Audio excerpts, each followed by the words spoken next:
नमो नमः। मैं doctor KL. Meena, associate professor Sanskrit, government college Karauli.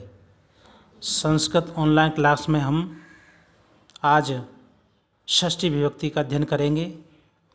इस षष्ठी विभक्ति से पूर्व हमने 6 कारकों की चर्चा की। 6 कारक हैं: कर्ता कारक, कर्म कारक, करण कारक, संप्रदान कारक, अपादान कारक और अधिकरण कारक। इस प्रकार कारक 6 माने गए हैं, क्योंकि कारक की जो परिभाषा बताई गई थी वो क्रियाजनकत्वम कारकत्वम, इस प्रकार परिभाषा बताई। यानी क्रिया का जो जनक होता है, क्रिया के साथ जिसका साक्षात संबंध होता है, वह कारक कहलाता है। तो इस प्रकार से कारक 6 हैं। संबंध को कारक नहीं माना गया है, क्योंकि संबंध का क्रिया से साक्षात संबंध नहीं होता है।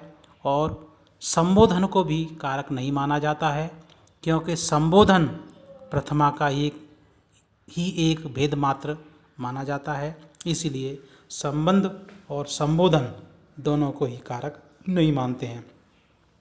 अब हम षष्ठी विभक्ति के विषय में अध्ययन करेंगे। षष्ठी विभक्ति का प्रथम सूत्र है षष्ठी शेषे। इस सूत्र का अर्थ होगा शेष अर्थ में षष्ठी विभक्ति का प्रयोग किया जाता है, अर्थात कर्ता, कर्म, करण, संप्रदान, अपादान और अधिकरण कारकों में तथा प्रातिपदिकार्थ में विभक्तियों का विधान पूर्व में किया जा चुका है। इसके अतिरिक्त जो बच गया हो वही शेष होता है।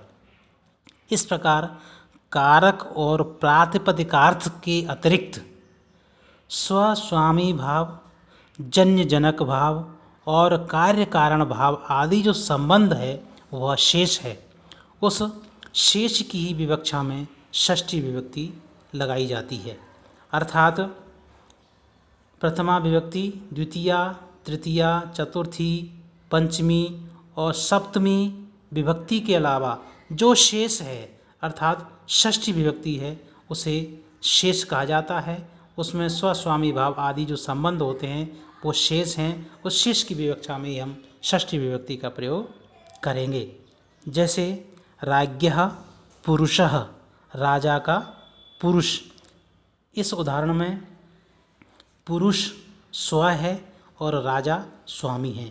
तो इस स्व और स्वामी का जो संबंध है वह स्व स्वामी भाव संबंध को प्रकट करता है। इसलिए यहाँ पर षष्ठी से शेष सूत्र से राज्ञः शब्द में षष्ठी विभक्ति का प्रयोग हुआ है। अगला जो उदाहरण है वह है गंगायाः जलम, गंगा का जल। इसमें गंगायाः में षष्ठी विभक्ति लगी है। दशरथस्य पुत्रः, इसमें दशरथ में षष्ठी विभक्ति का प्रयोग हुआ है। इस प्रकार षष्ठी से सूत्र से यहाँ पर षष्ठी विभक्ति का प्रयोग हुआ है। नेक्स्ट जो सूत्र है वह है षष्ठी हेतु प्रयोगे। हेतु शब्द का प्रयोग होने पर तथा कारणता का भी कथन हो तो उस हेतु और कारणवाचक शब्द दोनों में ही षष्ठी विभक्ति लगाई जाती है।